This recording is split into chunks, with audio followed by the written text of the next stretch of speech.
علیہ وسلم کو خطاب کیا خاص طور پر، یا ایھا النبی اذا جاءک المؤمنات، اے میرے پیغمبر جب آپ کے پاس ایمان والی عورتیں آئیں، یبایعنک کہ آپ سے آ کر دین سیکھیں، آپ کے ہاتھ پر بیعت کریں، آپ کے سامنے آ کر دین پر پختگی اور استقامت کا معاہدہ اور مظاہرہ کریں، یبایعنک وہ بیعت کریں اس بات پر علی اللہ یشرکن باللہ شیئا، وہ اللہ کے ساتھ کسی کو شریک نہیں ٹھہرائیں گی، ولا یسرقن چوری نہیں کریں گی، ولا یزنین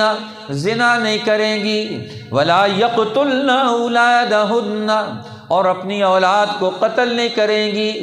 ولا یأتین ببہتان یفترینہ بین ایدیہن وارجلہن